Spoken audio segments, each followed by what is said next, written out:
Good morning, everybody. Welcome to today's LinkedIn. A few familiar faces and a few new faces, which is good.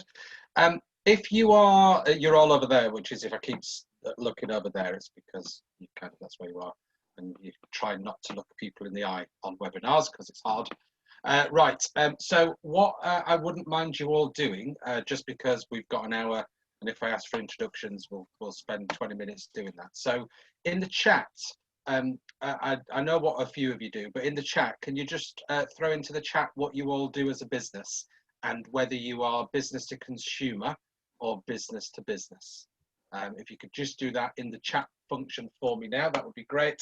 And I'll see those going through as we get started. So what you do and whether you're business to consumer or business to business. Okay, right, let's try and move this along. Okay, so this is kind of generally what we're going to go through and have a look at with regards to LinkedIn. So we'll talk about, those of you that have been on the webinars before, you know that we always start off using social media for your business, and the kind of, for me, the 6 key points that we could use social media to help our business, and the reason for using it for these particular things is so that it becomes integrated into what we do, rather than is like an on and off switch that we flick on and off as we kind of get busy or we don't get busy type of thing. So first up, there's brand awareness. Could LinkedIn work for brand awareness?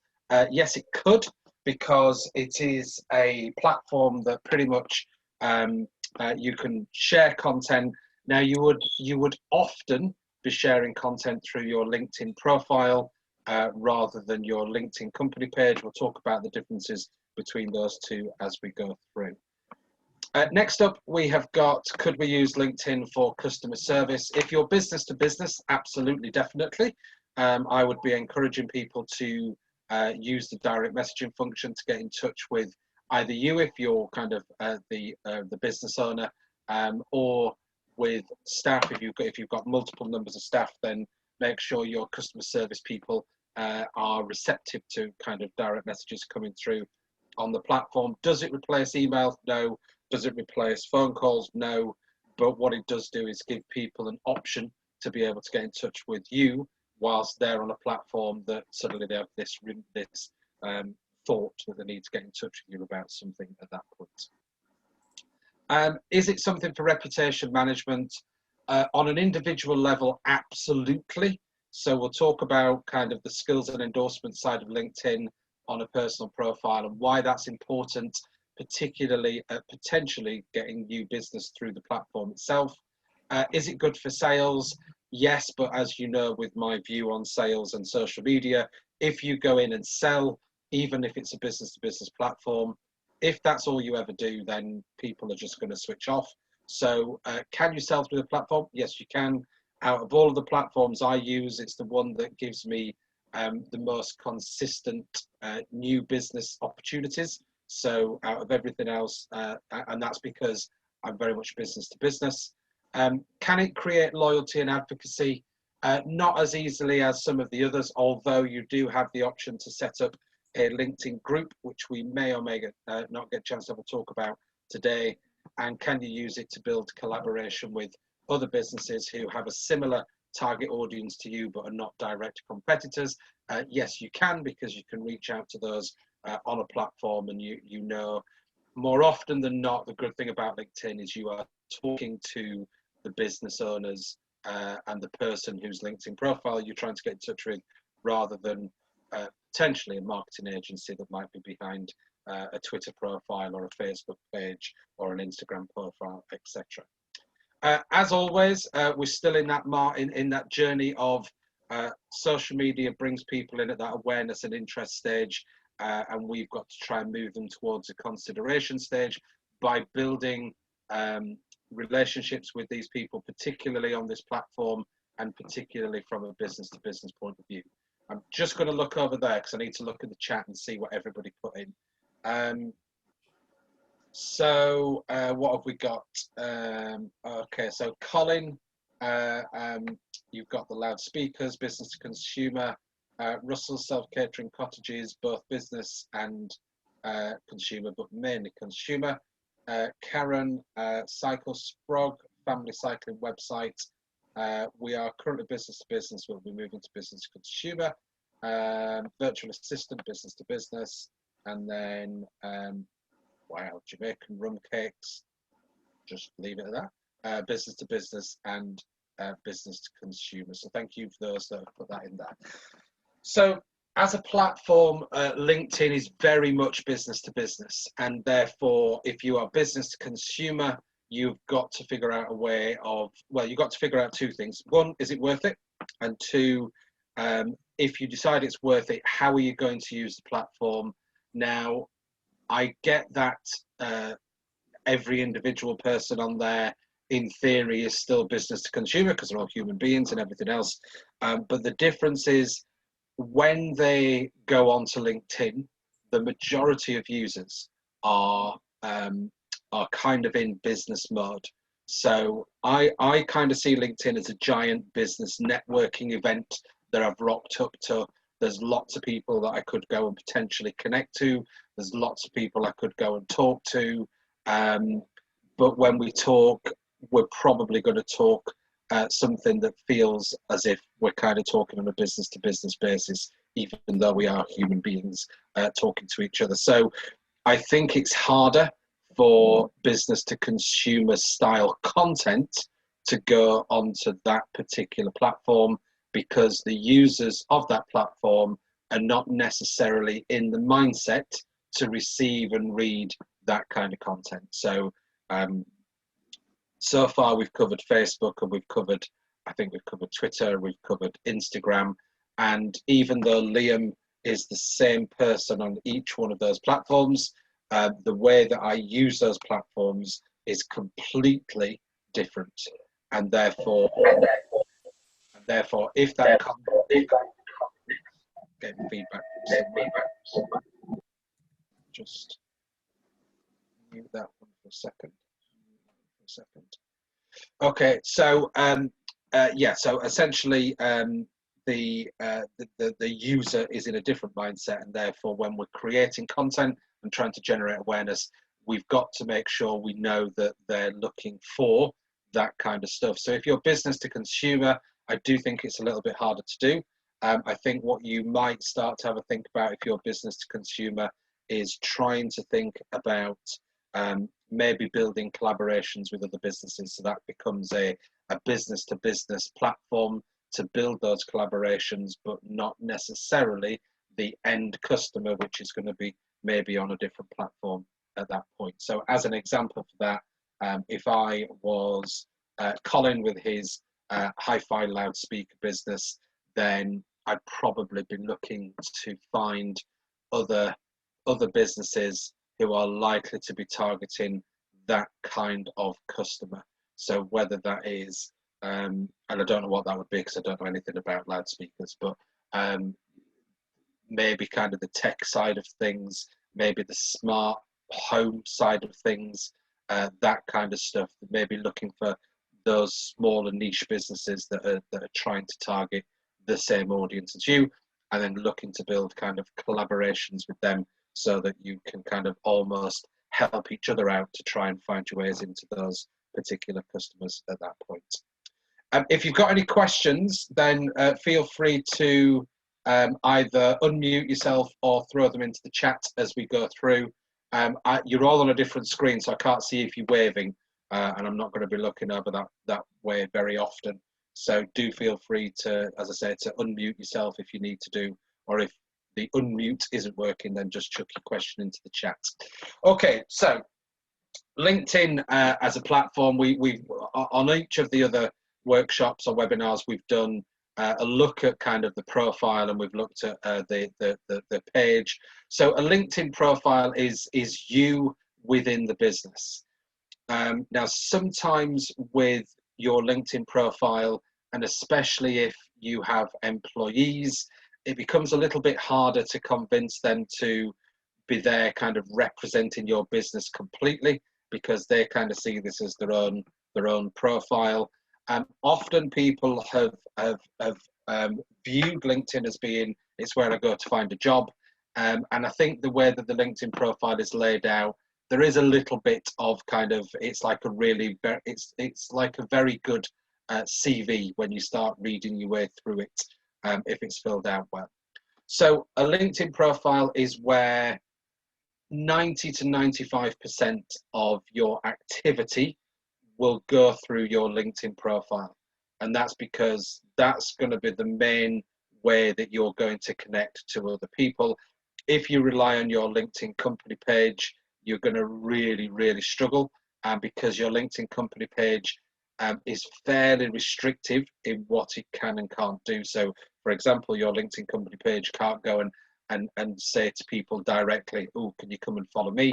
You've got to go and do that through your LinkedIn profile. So a big chunk of today is making sure our profile is as good as it possibly can be, because what we have to do is we have to make a brilliant first impression when somebody goes to our profile. Okay, that's kind of the absolute critical side there. Okay, I'm going to go off and do this live in a second, but I just want to talk about the LinkedIn company page. So this is a LinkedIn company page. So a different part of LinkedIn. The way that you, I suppose, a little bit like your Facebook page, in that you've got to try and encourage people to follow your company page. But then the reality is, the only interactions those people are then going to have with your company page is if they see any of your content showing up in their newsfeed, and we'll talk about newsfeeds in a second.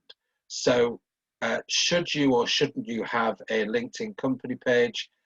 I think you should, but it isn't something that I would be, unless you're going to be really proactive on LinkedIn and your company page needs to grow followers, then I think you'll get a huge amount more from using your LinkedIn profile as the main way of using LinkedIn. So if you think about Facebook, and we talked about Facebook, our Facebook individual kind of Facebook profiles, that's probably where individually we do the majority of our Facebook stuff, but that's usually talking to family and friends and all the other stuff.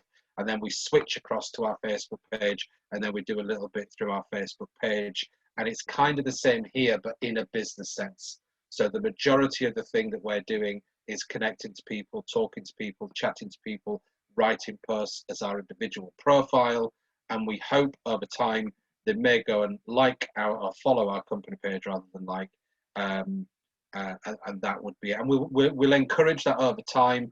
The bigger you are as a business, the more you want your employees on LinkedIn to encourage people to follow your company page, because one of the downsides to LinkedIn for businesses in particular is if you have staff working for you, particularly sales staff or business development staff and that kind of thing, then one of the dangers is they build up this great kind of network of connections, and then they leave, and all those connections essentially go across with them, and you then haven't benefited or won't benefit in the future from any of those connections they created. Whereas if they were encouraged to get people to follow the company page, at least you've got some of those people that you could still, inverted commas, reach as part of the content that you put out through your LinkedIn company page. Okay, so let me go on to LinkedIn, which is there. So the first thing we're going to look at is our individual profiles. There we go. So a couple of things around, are you going to work? Okay, get there eventually.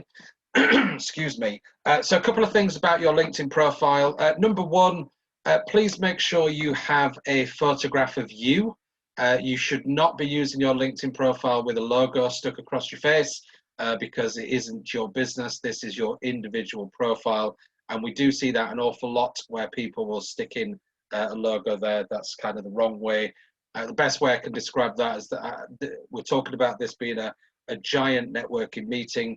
I'm not going to rock up to a networking meeting with a logo stuck over my face whilst I'm trying to talk to people. Okay, so please make sure that that is a recognizable photo, ideally kind of a professionally type of shot, whether mine's professional or not, two different things, but it's kind of recognizable as the person that it's supposed to be. It's not 10 years old. It's most definitely not you on a night out, which I see a lot, because that was the thing that you picked up on your phone and you decided to upload because you looked great on that night out. Yes, you did, but you got a beer in your hand, and that's probably not the best first impression to make on a professional platform. And as kind of just in terms of examples, one of our customers, they do corporate awards, and so they were literally dealing with orders, corporate orders, in some cases tens and twenties and £30,000 worth of orders, and the managing director's LinkedIn profile picture was him with his arm around his local kebab shop owner.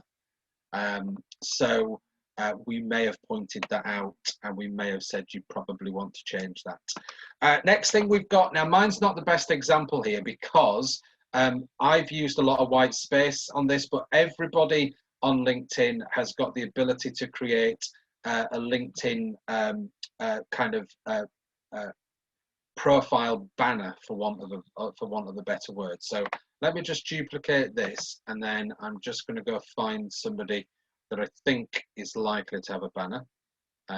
Sorry about the speed. Let's try him.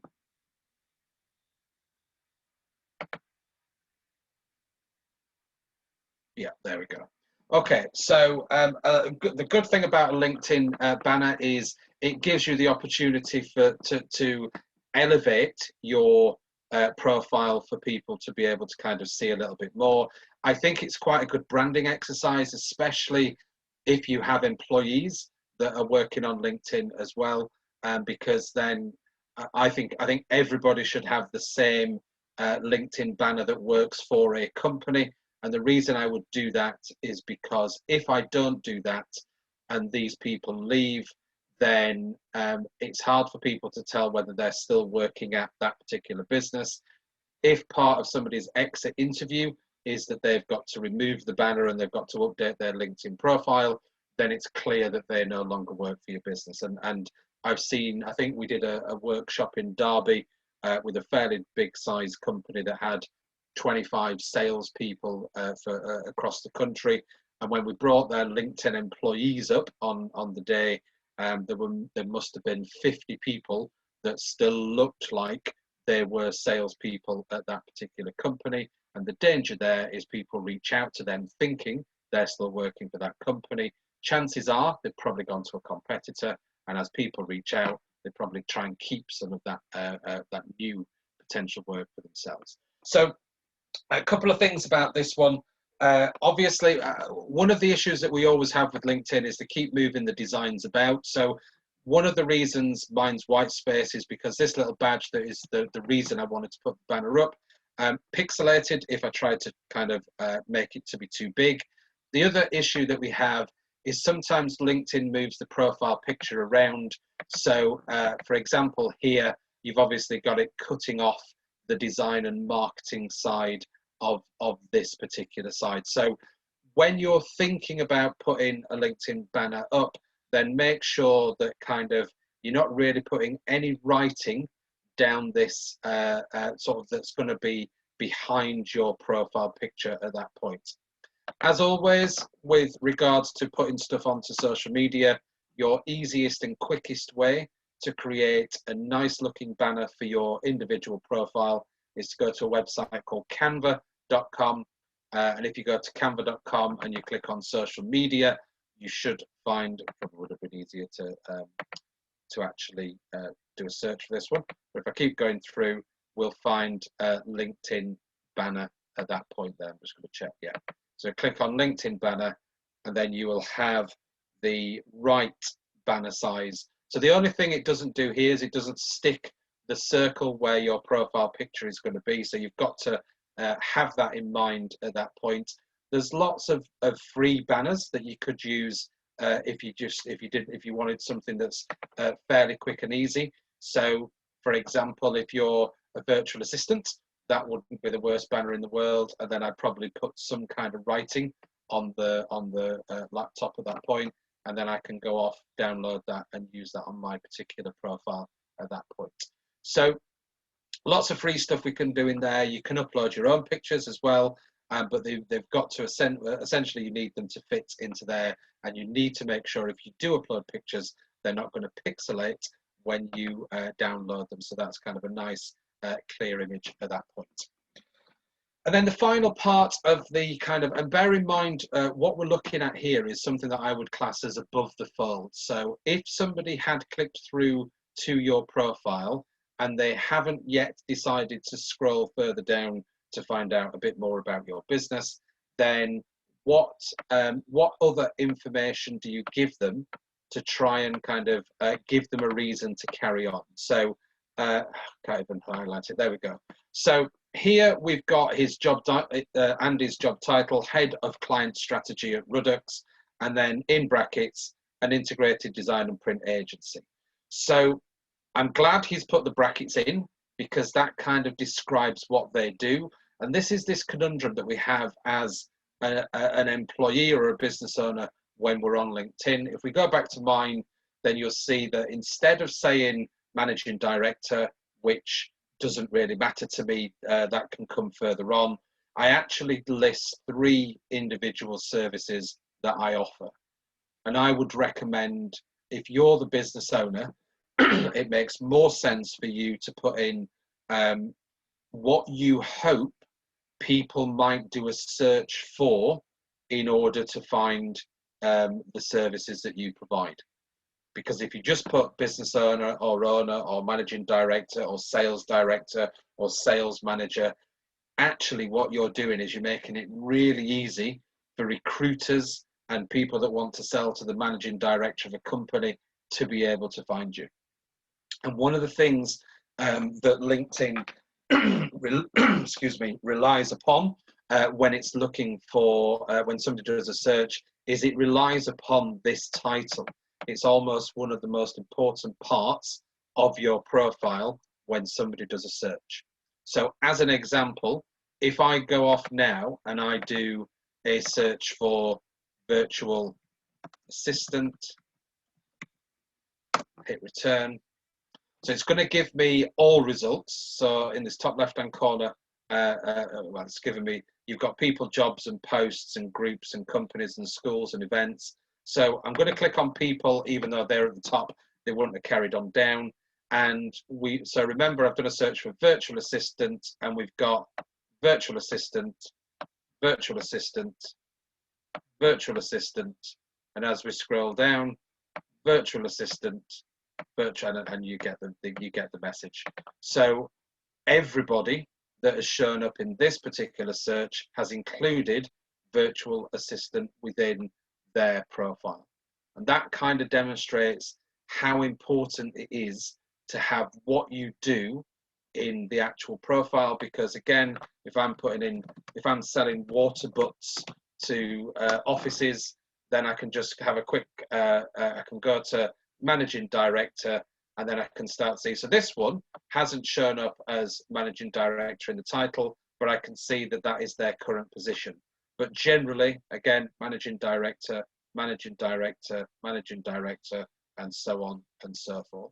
So there's a chance that that one has been shown slightly differently because the connection level, second level connection, and a LinkedIn premium user, hence the badge at the side, maybe it's brought those through first, simply because it's decided that that might be the kind of person I'm looking for as a LinkedIn premium user myself. Right, just bear with me a sec. I need to mute myself because I need to have a really good cough.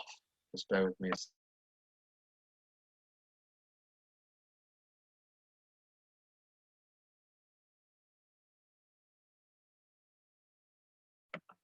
As always, typical to have a frog in your throat this time of the morning. Okay, so that is kind of, that's the basics of our profile. A good profile picture, a good background banner, and a descriptive title, not our job title, especially if we want to be found for what it is that we do. As we start to scroll down, The dashboard's only there because it's my profile, so obviously you don't get to see that, but you do get to see the about section. So again, what you want to think about here is all the things that you offer and listing these out. And what tends to happen is this is kind of written like, often this is written like it was a CV, and this is the about section of your CV. You hear people saying, I'm good at this and I'm good at that, I'm good at the other, which is fine. But we kind of want, we can do that, but we can also try and crowbar in some keywords that we hope will be found from LinkedIn's point of view. So bear in mind, LinkedIn is not Google. It doesn't have the same capabilities as Google. Therefore, it's certainly a lot more basic. It used to be so basic that it essentially to be the first result across the world for, let's say, social media trainer, all you had to do was mention social media trainer more times than everybody else throughout their profile. And that was how you used to rank on LinkedIn. It's got a bit better than that, but it's still, there's still an element of make sure you're using those words throughout your profile. So that includes your about section. We'll come back to featured in a second. That includes your experience section. That includes your skills and endorsement section. We'll come on to that one in a second. And it also includes your recommendation section, which we'll also come on to in a second as well. So as we go down our profile, probably the biggest thing that I see people not complete and miss a great opportunity is this featured section here. Because this featured section can include images with a title and a description about what's going on. It can include things like PDFs or presentations people can go through. Again, they can click on and move the way through. And if I click on the plus button, you can see we can show posts. So we can kind of grab popular posts that we've done, put those in here. We can grab popular articles that we've done and put them in here. We can link out to a website if we want to do that. And then we've got media such as photos, documents, and presentations. So if you have a visual product, this is a great way to get across those visual products. If you have a service like virtual administration, then what I would do is I would try and go to somewhere like Canva again. I would create some pictures where it described each of the things that I did with a really nice design in the background. And then I just literally list those underneath my profile because it just looks better. When people are scrolling down your profile, if your profile is dull, they will move on to somebody else. So if we go back, let's have a look at one of these virtual assistants, just purely, so let's go through to this one. Okay, so we've got a banner background, which is fine. We've got a recognizable headshot at that point, and then as we go through, we've got no other things on there. And the problem with this, and I don't know who Martine is, I don't know how long Martine has been a virtual assistant, but if imagine now you're the business owner and you're looking for a virtual assistant, so you've turned to LinkedIn rather than Google to do a search to see who's within the networks of people that I know. You come across this virtual assistant, you scroll down, and there's a little bit about them there, and then suddenly that's it. There's a bit of experience. The skills and endorsements, there's literally nobody has said they're good at any of these particular ones. I've got things in there like chair massage and stone massage and on-site massage. So I'm guessing that they had a previous job within or maybe they currently do a job within a beauty and massage therapist at that point, and also the virtual assistant side. So it becomes a bit lopsided by having some of these things in, and it certainly isn't really the kind of service that you're going to, even though you could put these in and some of this is free typing, realistically, you're unlikely to find people looking for this particular service on this particular platform at that point. So I would kind of go down that. If I was trying to shortlist a few people, that would I'd have gone through that, there was nothing there that really kind of grabbed my attention. So I'm going to go to so this one says creative. So I'm feeling more confident about this one. And then when I go through, I just get experience. I get a few skills and endorsement side, but again, I get this missed opportunity to be able to put in something under the featured section. So this needs to be the best version of you on LinkedIn. And if you don't put the effort into making it as good as it can be, bearing in mind, we can't do lots and lots and lots of things. We are still fairly restricted in what we can add, but we kind of want this to make that best first impression. So, and I'm being a bit unkind on the person that we just looked at, but that said creative virtual assistant, and then there was literally nothing creative at all about anything on that particular profile. So this is where you've got to think, am I doing the best thing here? So if I look at mine, I've got social media trainer. So I thought, how do I visualize social media training? Well, when we could all meet up together, I use pictures of me in the rooms with people sat around with books and training. And the reason I did that is because I wanted to get across that it wasn't just on a one-to-one basis, it was also on a one-to-many basis as well. So I'm trying to tell my story visually so that somebody who's just looking through quickly gets an idea as to, could I do this if they wanted me to actually do that thing? So that's the featured section. Then we've got the activity, which is just what you're currently doing, what you've posted on LinkedIn or what you've engaged with on LinkedIn recently. And then we get our experience. And again, what we tend to find with the experience side is people kind of do the bare minimum. They'll write a line of text and then they'll move on. They'll write a line of text because it's like, oh, I just need to stop LinkedIn asking me for doing that. But it's a huge opportunity, again, to have keyword-rich descriptions of what it is that you actually do. Again, keyword-rich descriptions of what it is that you do. So make sure you're using those throughout your profile, and you'll also spot the ability to add images and links to these sections as well. So it's not just a featured section where you can add media. We can go in, I'll click on the edit position there, and then we can go through and we can see what do you want to upload. I can upload external documents like PDFs, photos, sites, videos this time, and presentations. So I could upload all of those and essentially make me in this particular role. These are the kind of things that I do. And then as we go down, I could do that to that. I could do that to each individual section just to make sure that there's more visuals going on. The final part, I've actually got no idea what the time is. Where are we? The final part is these skills and endorsements. And again, bearing in mind, you're trying to make this best first impression. So if you came along to my profile and you didn't know who I was, but you'd done a search around social or online marketing or PPC, pay-per-click marketing, or SEO, search engine optimization, you'd scroll down and you'd get to the skills and endorsement side, and you would see that I've been endorsed over 99 times for online marketing. So even though you've no idea who I am, the fact that I've had over 99 endorsements, regardless of whether they're all clients or not clients, the fact that I've got 99, bear in mind, we looked at another one and there was nothing at all. Not a single person had ever said this person is good at this particular thing. And if you click through, two things happen.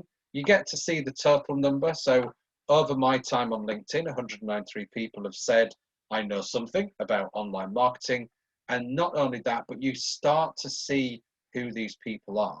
You start to see the job titles these people are and all the other stuff that goes with it. And chances are there's probably people in some of these that you actually have as connections, and that's where that whole network starts to come through.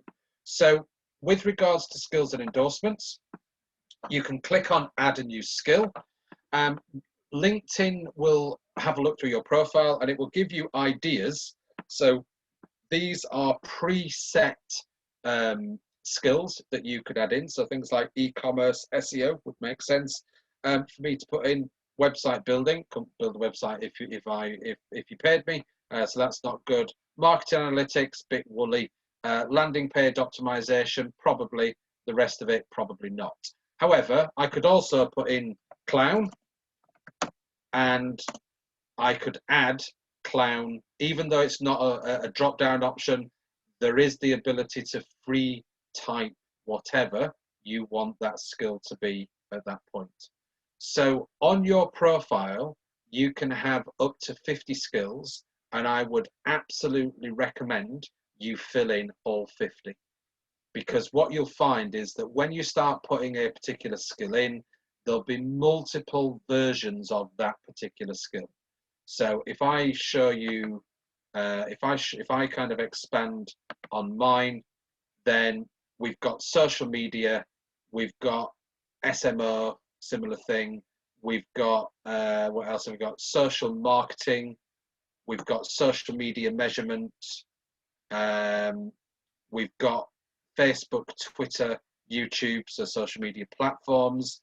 We've got social networking. We've got Pinterest, and we've got all sorts of other stuff. So even though I could have just put in one kind of catch-all category, by expanding into each individual one, A, it fills out your profile and it looks better, and two, it gives people an opportunity to be able to endorse you for those skills that you've put onto your profile.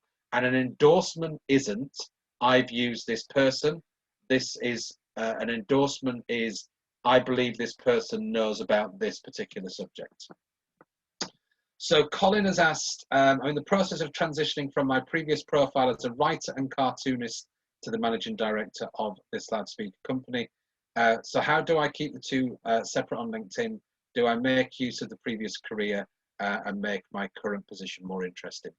Yes, you do. Exactly that, Colin.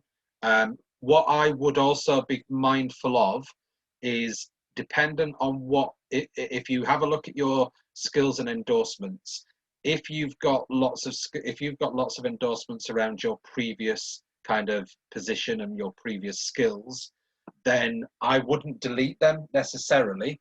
But what I would do is, when you're in your when you've added all of your skills, move to the top of your skills and endorsements section the ones that you now want to build endorsements for. So if I just click on this, instead of clicking on add a new skill, if I click on the edit button, what you'll see is I've chosen to pin 3 skills to the top of my profile. So you can essentially go, right, these are the 3 that I want people to see when they come through. And if you don't pin, often LinkedIn will just show the ones at the top that you've got the most endorsements for. So LinkedIn will just kind of default to, will show the highest values through to the lowest values. So I can pin those. If I, for some reason, want to reorder those, I can, as I hover over the kind of the menu looking button, I can actually move these around. So I can kind of make sure they're reordered. And then as I go down, we've got, it'll start to kind of sectionalize these off. So industry knowledge, and then as we scroll down, we've got tools and technologies, interpersonal skills, other skills. Some of that is LinkedIn doing that itself. It's just deciding where to kind of pigeonhole some of this stuff. And again, if I want to move some of these bits around, then I can move those to the top of that particular section at that point. You've got adjust endorsement settings as well. So a few things here. You can turn off and on whether you want to be endorsed. Why you turn that off, I've got no idea. Include me in endorsement suggestions. Yes, I want that. And show me suggestions to endorse my connections. We don't see that as often. I don't know if anybody remembers, but when this first came in, you kind of got asked to endorse people for everything. Every time you logged in, it would say, does Elaine know about cake and coaching? And you'd go, yes, I'll endorse. And then what happened is you pressed an endorse button, and what you didn't read was there were 2 other weird random endorsements that were part of that endorsement. And now you've also said she's great at Microsoft Excel and Word, because they were 2 of the other options that you weren't paying attention to. So once this is done, you will have to work hard to get people to endorse you, because this now isn't part of logging in and being said, can you endorse? This is where you start using the network that you are building to endorse you for these particular skills. So clearly start off with people that know you really well, that you know that you could reach out to, and you can say, hi Elaine, I'm just going through my LinkedIn profile at the moment. I've just added a few new skills actually to my profile. You couldn't do me a massive favor, could you? And go and endorse me for this skill, and this skill. If whilst you're there, if there's anything else you want to do, that's fine. And by the way, if you need me to do the same on yours at some point, just let me know.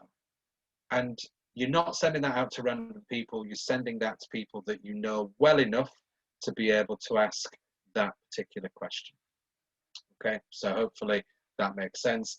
As we go down, we then get another section, which is the final part of our profile. This is recommendations.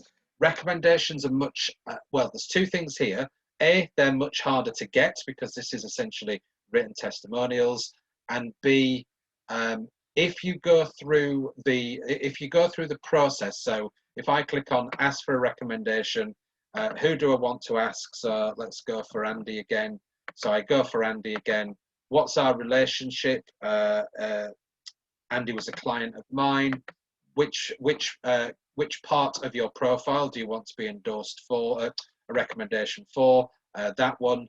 And please don't send this because I really don't want this to go yet. There we go. And then ask Andy to recommend you. And there's just a pre-filled, hi Andy, could you write me a recommendation? So the issue with this, and there's lots of issues with this, the issues with this right now is if I hit send, if Andy knows anything about LinkedIn, he now knows I've done the minimum amount of effort to ask him for a written testimonial. The other problem is, what on earth, which part of what you do you want me to write about? So I've got no idea which section of the vast things that you cover you want me to focus on. So what tends to happen is at this point you get back a half-arsed testimonial from somebody that that was lucky enough to have 5 minutes to write it out. And if anybody's ever been asked for recommendations, they are the hardest things to write because you literally sit there going, I've got no idea what you want me to say. And unless you're a brilliant writer, you often go back with something that feels quite flat with what you've said. And the way that this system works, when I send this recommendation off, whatever comes back from Andy, I cannot change. So I've got 3 choices. I can add it to my profile as it is. I can send it back to Andy and ask him to make a few amendments, or I can just leave it and not kind of ask him again and not physically publish it on my account. So I'll give you a real life example of what happened to me with one of my best clients. So we've done some amazing work with this client. They'd ended up getting into loads of design agencies in London because of some of the stuff that we were doing with their website. So it was pretty much kind of helped to establish their business to what it is now. I asked the director, and I just said, hi director, could you send me a testimonial? And I probably got 3 lines back that was not particularly flowery, let's say. So I kind of went back and said, hi Mr. Customer, would you mind mentioning this, this and this, this, this and this, this, this and this, this, this and this, and this, this and this. Gets back another version, much better than the first version. There's about a 2-week gap between the first and the second. It's now full of spelling mistakes. So I've now got to go back to him again. Hi, Mr. Customer, just to let you know, really appreciate all the time you're putting into this, but there's just a few spelling mistakes that I think for both of us, I'd rather not put on my profile. If you could amend those for me, that would be great. Comes back a 3rd time with slightly less spelling mistakes, but still with spelling mistakes. So I've now got to go back a 4th time and say, hi, Mr. Customer, you don't spell there like that. You don't spell where, like that, and literally hand point out everything that had gone on. And weirdly, in that exchange, I've somehow, even though I kind of feel like it's not my fault, I've somehow managed to really annoy one of my own best customers because of what I've asked. So, what could I have done better to make sure that didn't happen? I should have written the whole thing myself. So at this point here, I should say, hi Andy, below is a testimonial I would love to have on my profile. I have taken the liberty of writing it out because I know when I've received these in the past, I either don't have the chance to get them or I've got no idea which you want me to cover. So I've tried to take both of those things out of the equation for you. However, if there's anything you want to add or take out or disagree with, feel free to remove those from the recommendation before you send this back. If you are happy, all you need to do is copy and paste from there to there and then just reply to this. 99 times out of 100, that goes through to that individual. They have a quick read through, they copy, paste, send, and everybody is then happy. You've got exactly the testimonial that you wanted. You've got a new testimonial on your profile. They're happy because they've not spent half an hour trying to think about what to write at that point. And so a couple of things with recommendations, and to be fair, this is probably the one bit that I don't do particularly well. So I have one, I mean, again, I've got one January 2021, so that's not too bad.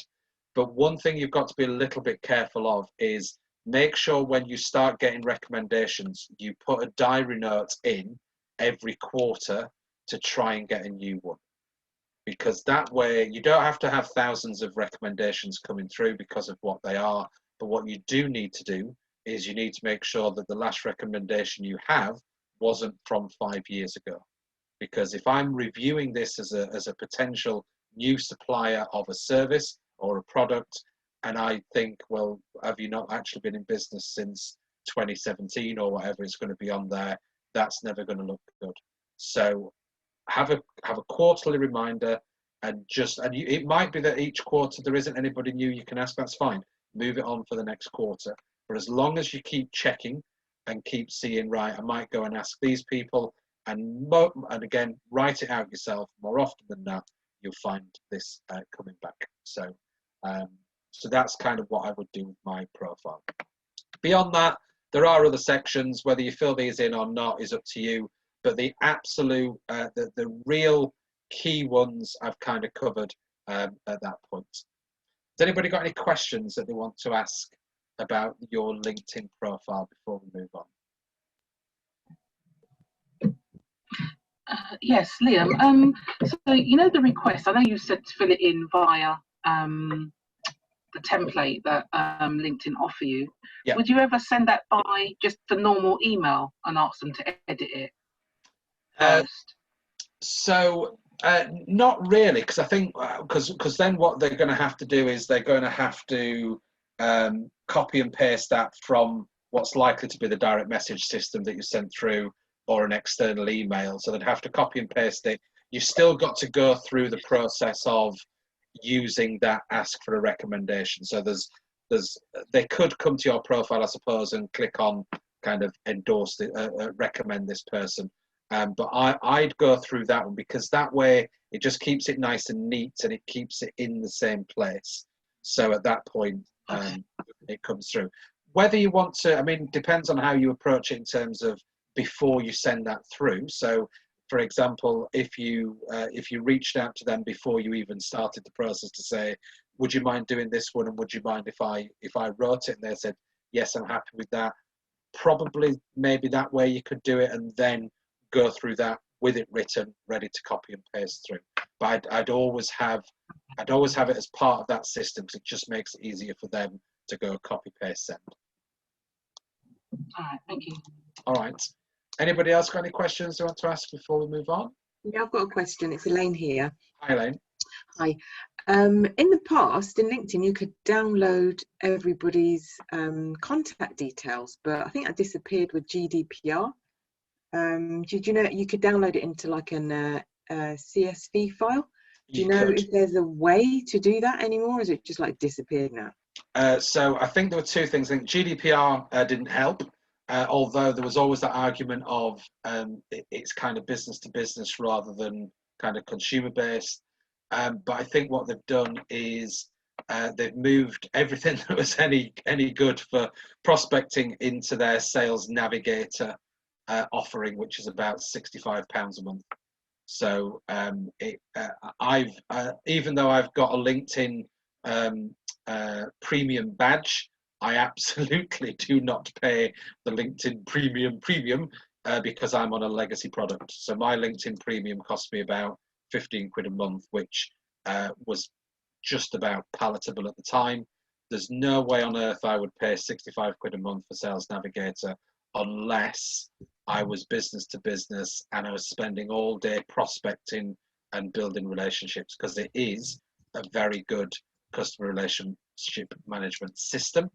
And you can kind of, from a sales prospecting point of view, you can use it to say kind of where you're at with each stage of the people that you're trying to build relationships with. But 65 quid a month is stonkingly expensive, I'm afraid. So yeah, I'd have to be getting a lot of very good quality business and being very proactive on the platform to do that. Okay, and does that mean that you can download everybody's contacts? Do you know if that's a feature? I'm not, to be honest, I'm not 100% sure. I suspect there will be some kind of integration, maybe with like an email system. So I would imagine that there will be some connection where you can get that into an email database. Okay. The problem always was, and this is where there was always a grey area about it.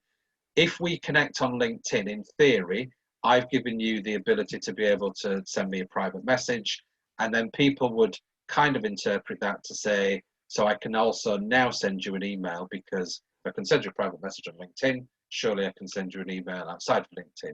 And that was always a bit of a grey area. And I think I was never a massive fan of, personally, I was never a massive fan of doing that, because it just felt, you'd get these connection requests on LinkedIn, and then 5 minutes later there'd be an email coming through, and it did feel like a bit of an invasion of privacy at that point, even though it was going through mostly to a business email address. So so I think I would suspect that there's some kind of email integration. Whether they allow you to do the Excel spreadsheet download the way that you used to be able to do, I don't know. Okay, I'll check it out. Thank you. Okay, cool. Anybody, any other questions before we move on? There's nothing in the chat. No. Okay, cool. No one's unmuting themselves. Right. Okay. So moving on. So I also mentioned the LinkedIn company page briefly. In fact, the company page itself. Let me just jump onto a company page, because I don't want to spend, conscious of the time. So this is what a company page looks like. Ultimately, in fact, view as a member, because that'll be easier to see. Let's see all the gobbledygook to go with it. So this is what a company page looks like. And ultimately, there's a couple of things in the company page. One, a direct link back to your website, so driving traffic back to your website. And number two, you have to encourage people to come along and follow the company page. The company page itself has an about section. You can see, so again, you can see that's kind of filled in with lots of decent information in on there. You've got the posts. So each individual page has the ability to be able to write posts. And the idea would be, if I'm following this company page, I will get to see some of the posts that come through. But like all the other things we've discussed over the last few weeks, you still have an algorithm that decides what you do or what you don't get showing up in your newsfeed. Okay, so that's the critical point here. Is you have when I go into my homepage on LinkedIn, this is my newsfeed, and the things that I see in here will be based on the people I'm connected to. So either what they're posting or what they're engaging with, and then the other side of it will be pages that I'm following. So they're essentially the two kind of, they're the two drivers of content into my newsfeed. And my newsfeed, what I get to see at the top of my newsfeed, will be based on an algorithm that is tailored to me and what LinkedIn thinks I'm likely to want to see versus just seeing everything coming through. So every platform does it. Every platform has an algorithm that does this one. So we've just got to know that that's going to be the case. If we scroll down, we can see, so we've got somebody posting something and a picture. So maybe part of the reason I'm getting to see that is a couple of people in my network have commented. So I can see Jackie and Salika have commented on this post. So LinkedIn making that network connection and going, hey Liam, a couple of the people that you're connected to are commenting on this person who's also a first level connection. So I'll talk about that in a second. Plus, on top of all of that, this has had 42 comments and 58 likes or reactions. So therefore, again, that sort of shows you that this is a popular style of post. Now, what's a bit weird is the type of post it is kind of the thing that you would see on Facebook because it's about somebody's birthday, but it is tied in to the fact that she's leaving her business. So there's your kind of the thing at that point there. So then it goes on and talks about other stuff and everything else. Then we get an advert. Then we get about so again, a first level connection, talking about something opening. And again, a couple of people in my network liking that particular post.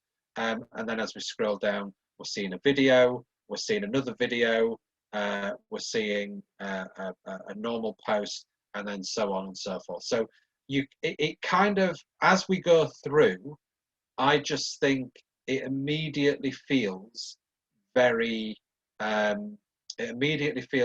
kind of businessy in my mind when I'm looking through a lot of these styles of posts. Whereas if I flicked that across Facebook, we'd see a completely different style of newsfeed coming through there. So a couple of extra bits that I want to cover before we're finished. You will get a copy of this presentation, so do have a quick look through because we've not been able to cover everything in this hour. But a few things that I'm kind of drawn to when I log in. The first one is up here. So this is what notifications do I have? So what's the big red button, not button, the big red kind of warning number saying, Liam, you need to look at this. So I've got 7 notifications. I've got 1 networking notification. I've got no job notifications. I've got no messaging notifications. So if I click on notifications, then it tells me 3 people have looked at my profile recently.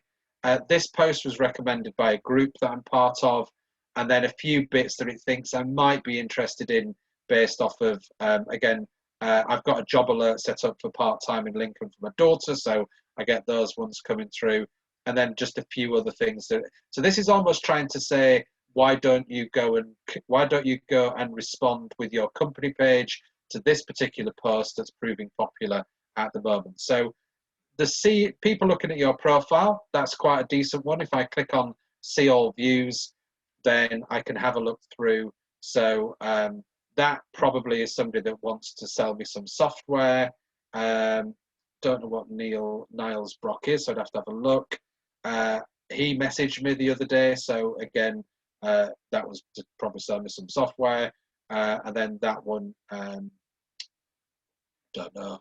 And then I can go through. So because I've got a LinkedIn premium account, I actually get to be able to see realistically as many people who have publicly visited my profile as I want to go back and do. I think on the standard version, you only get to see about 5 of those, and then it wants you to kind of, I don't think that's changed. I don't actually get to see LinkedIn through a standard profile anymore, so I'm not sure what is there and what isn't there. Why this is really useful is because if somebody's looked at your profile, 2 questions go to my mind. What are they trying to sell me, or what were they looking for? So if I can see an angle that they were trying to sell me something, I'm not too fussed. But if I see somebody that I think, I wonder why has that business decided, or that individual decided to look at my profile? What I could then do is I could click on the connect button. And if I do this on a regular basis, I'm more likely to build my connections quicker because I will be fresh in their mind. So they've decided to go through to my profile, but not ask me to connect. Now I could use that as a springboard to try and ask them to connect instead at that point. Now I mentioned like first, second, and third. So whenever you look at anybody's profile, you've got, it'll either say first, it'll say second, or it will say third next to their details. So first means that we are connected. And when we're connected to things, they might see my posts, I might see their posts. For me, the most critical point is we can message each other for free and we can talk privately on LinkedIn. And I think that's why people connect to so many people, because it gives them the opportunity to outreach through the private messaging side. Second level connection means that Dixon knows somebody who I know. So again, that typical kind of business networking model where if you're ever at a networking event, you would say, I'm looking to talk to this particular business, and somebody goes, oh, I might know that person, and then you talk and then they make an introduction for you. And then third level connection is somebody knows somebody who knows somebody who knows, somebody knows somebody, somebody knows somebody who knows somebody who knows you, I think. Anyway, it's way, way too far away to try and even think about those third level connections.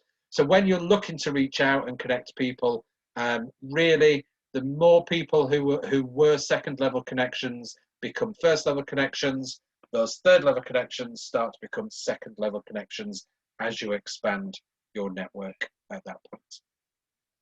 So for me, profile is everything initially on LinkedIn. Beyond that, it's then about content, very much business to business style content. You've got a few different options on here as to the style of content you want to do. What you shouldn't do and should avoid doing is just going on the platform and selling and selling and selling. It's just, again, especially LinkedIn, you get a lot of private messaging where people just give you the elevator pitch. And again, if this was real life, you've walked into a business networking event, somebody's pinned you in a corner and they've given you their 60-second elevator pitch, asking you whether you want garage doors, even though you live in a tent type of thing. So no kind of where do you live, just I need to sell you and hand you a brochure today.